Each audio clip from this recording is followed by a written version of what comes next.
ఉచిత IUI and IVF consultation కోసం సంప్రదించండి 29. నమస్తే రమగారు. నమస్తే జయ. రమగారు, ఇంట్లో పూజ ఎవరు చేయాలి అంటే మగవాళ్ళు చేయాలా, ఆడవాళ్ళు చేయాలా, భర్త చేయాలా లేకుంటే భార్య చేయాలా? ఒక చోట ఒక్కొక్క సిద్ధాంతం ఉంటుంది జయ. అంటే ప్రాంతాలను బట్టి అంటున్నారా మీరు? ప్రాంతాలంటే కమ్యూనిటీని బట్టి అనాలి. ఎస్, కమ్యూనిటీని బట్టి. ఇప్పుడు సాలగ్రామార్చన ఉన్న కుటుంబాల్లో మగవాళ్లే సాలగ్రామార్చన చెయ్యాలి అని ఉంటుంది. అభిషేకం, శివాభిషేకం, శివ పంచాయతన ఉంటే మగవాళ్లే శివాభిషేకం చేయాలి. ఈ రెండు ఆడవాళ్ళు చెయ్యరు సాధారణంగా. అంటే ఎందుకు చేయకూడదు అని మీరు అడిగితే నేను చెప్పలేను. అసలు శాస్త్రం అంతే, చెయ్యరు. సాలగ్రామ పూజ, సాలగ్రామార్చన మగవాళ్లే.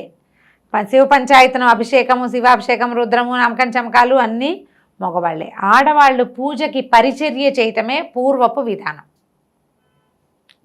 ఇప్పుడు నేను ఎప్పుడూ చెప్పని కొన్ని వాక్యాలు చెప్తాను. దీన్ని అంటే కమ్యూనిటీ పరంగా తీసుకుని సీరియస్ అవ్వద్దు. మన తాతల నాడు ఇదివరకు ఇలా ఉండేది అని. అన్ని కమ్యూనిటీస్లోనూ విపరీతంగా పూజలు ఇప్పట్లాగా ఉండేవి కాదు ఇదివరకు. ఒక కమ్యూనిటీ వాళ్ళు పూర్తిగా పూజా విధానంలో ఉండేది కమ్యూనిటీ. రెండోది, ఫస్ట్ కమ్యూనిటీ వాళ్ళు రెండో కమ్యూనిటీ వాళ్ళ ఇళ్లల్లో పూజ చేసేది ఉండేది. మూడో కమ్యూనిటీకి కూడా వాళ్ళంతటా వాళ్ళు కొద్దిగా ఓం అనుకుంటారు, వీళ్ళకి కూడా ఈ ఫస్ట్ కమ్యూనిటీయే రావాలి. ఓకే. నాలుగో కమ్యూనిటీ వాళ్ళకి అసలు నిత్యార్చన ఉండేదే కాదు. వీళ్ళు సూర్యారాధన చేసేవాళ్ళు. తెల్లవారులేస్తే సూర్యనారాయణమూర్తికి దండం పెట్టుకోవటం. ఇంట్లో ఏదైనా ఒక ప్రత్యేక సందర్భంలో వివాహాది శుభకార్యాలప్పుడు లేదా ఏదైనా యాత్రలకు వెళ్ళేటప్పుడు అయ్యగారిని పిలిచి పూజ చేయించుకోవటమే ఉండేది. రోజువారీ పూజ లేని ఇళ్ళు మీ తాతల నాడు ఎవరిని వాళ్ళు అడిగి తెలుసుకోండి, ఇదే ఉండేది. ఇప్పుడు ఆడ చేయాలా మగ చేయాలంటే ఈ నలుగిట్లో ఏదని చెప్తారు? ఏ పద్ధతి మనం చెప్పుకోలేకపోతాం. ఇప్పుడు మనం ఏం చేసాం, సార్వజనీనంగా ఒకటే పంధ, ప్రతి వాళ్ళు దీపం పెట్టుకుంటున్నారు. మా అత్తారింట్లో పెట్టరండి, నేనే పెడతానండి. మా అమ్మ వాళ్ళ ఇంట్లో ఉండేది కాదండి.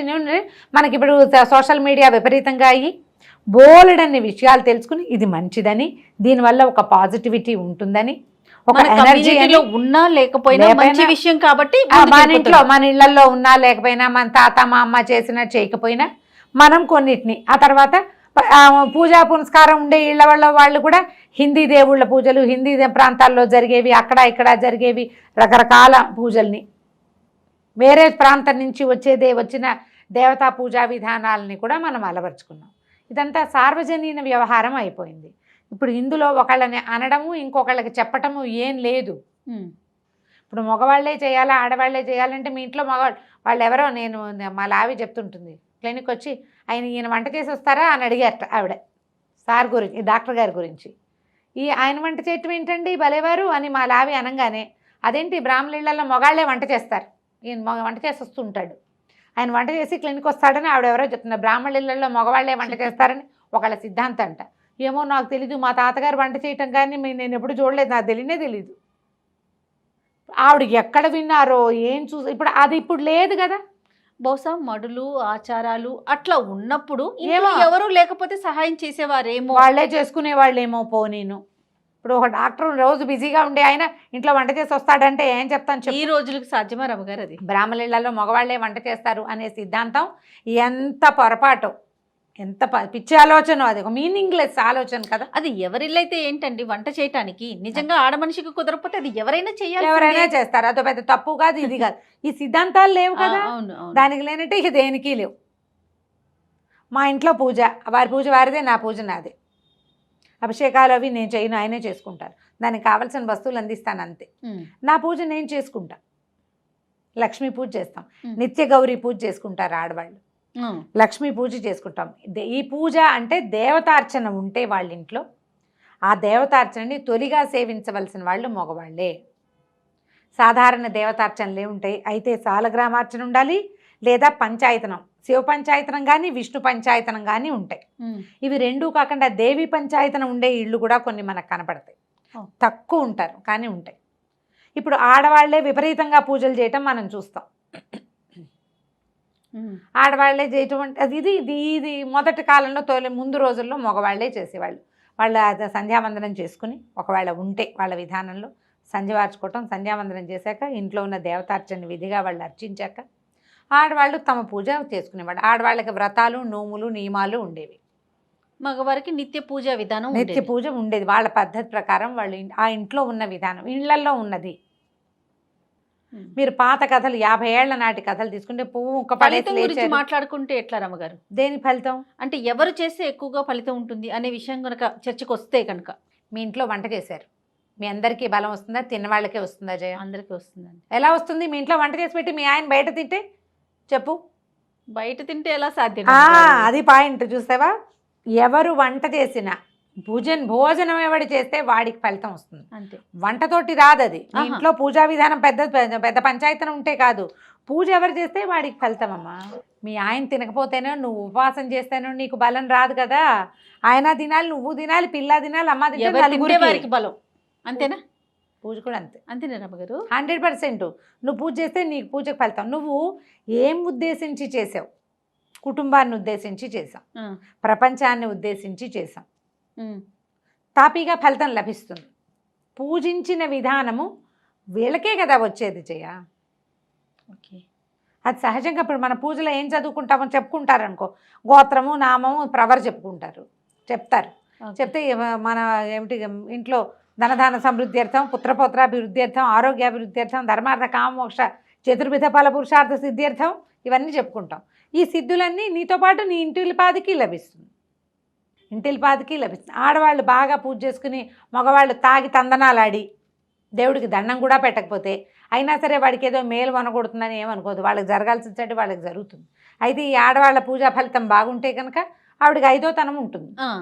ఇప్పుడు వ్రతాలు, నోములు ఇవన్నీ కూడా మనకు ప్రధానంగా ఇదే మాట్లాడుకుంటాం కదా. 5వ తనము పిల్లలకి బాగుండటం, సంసారం వృద్ధి కావటం, తామర తంపరగా కుటుంబం పెరగటం, కుటుంబ సౌఖ్యం పెరగటం, ఇవి ఉంటాయి. ఇప్పుడు పూజ ఎవరు చేసినా ఫలితం, ఏదైనా సజావుగా చేసిన ఫలితం సజావుగానే లభిస్తుంది. అది ఎట్లా అంటే చూడు, నువ్వు పొయ్యి మీద బియ్యం పెట్టావు, అన్నం వచ్చింది లాగా, పూజ చేసాం ఫలితం వచ్చింది లాగా చెప్పలేం. అవి కంటికి కనపడేవి కాదు కదా జయ. బియ్యం గడిగి ఎసరు పెట్టావు, అన్నం ఉడికి సిద్ధంగా వస్తుంది. 1 గంట పూజ చేశాను, ఏది నాకు చూపి అంటే ఎక్కడిని చూపిస్తాము? చూపించడం కుదరదుగా. ఫలితం చూపించడం. Positive energy. ఇద్దరు చేశారు, ఆయన పూజ ఆయన చేసుకున్నాడు. ఇప్పుడు మనకి పంచాయతనాలు లేవు, ఏమీ వ్యవహారాలు లేవు మనకి. మనం ఆ కమ్యూనిటీ కాదు. ఒకవేళ ఆ కమ్యూనిటీలో ఉన్నా మనకు అది చేత కాదు. మీకు దేవుడు భగవంతుడు నమ్మకము ఉంటే ఇద్దరూ చేరుకో దీపం పెట్టండి. ఆయన దీపం పెట్టి వెళ్తాడు. ఆ దీపంలో నువ్వు నూనె పోసి మళ్ళీ 4 పువ్వులు పెట్టి ఏదైనా ఇంకో స్తోత్రం చదువుకో. దీపం పెట్టిన ఫలితం, పువ్వులు పెట్టిన ఫలితం, ప్రసాదం నివేదన చేసిన ఫలితం లభిస్తుంది. ఆయనే ఏదో పెద్దగా విస్తారంగా పూజ చేసుకుంటాడు, అవి ఇవి చదువుతాను నేను పూజ చేస్తాను అంటాడు. ఆయనే పూజ చేయించు, నువ్వు ఏదైనా ప్రసాదం తెచ్చేసి పెట్టు, ఓ 2 పళ్ళు పట్టుకురా, పస్త పానకం వడపప్పు చేసి పెట్టు. ఆ పూజ చేసిన ఫలితం ఆయనకి, నైవేద్యం చేసిన ఫలితానికి, తయారు చేసిన ఫలితం నీకు. అతను చేసిన ఫలితం కుటుంబానికే కదమ్మా వస్తుంది ఎప్పుడూను. ఆడవాళ్ళు చేసినా అంతే కదా. ఫలితం దేనివల్ల అనేది ఆలోచించకండి, ఎవరు చెయ్యాలి అనేది ఆలోచించకండి, చెయ్యాలి అనేది మాత్రమే ఆలోచించండి. శ్రద్ధ పెట్టుకోవటం. చేయటం ఎవరో ఒకళ్ళు, మగవాళ్లే చెయ్యాలట, నువ్వు చేయట్లేదు అందుకే మన ఇంటికి రావట్లేదు అనకండి. ఒట్టిగా దండం పెట్టు, నాయన నువ్వు పూజ చేయొద్దు, కనీసం నేను దీపం పెడతాను, నువ్వు దండం పెట్టు అని దండం పెట్టించండి. ఒకవేళ ఇది మళ్ళీ వయసు అటు ఇటైంది అనుకోండి, ఆ పూజ అయితే నేనే అఘోరిస్తాను, నువ్వు దండమైనా పెట్టమ్మా అని భార్యామణిని బతిలాడుకుని దండం పెట్టించండి.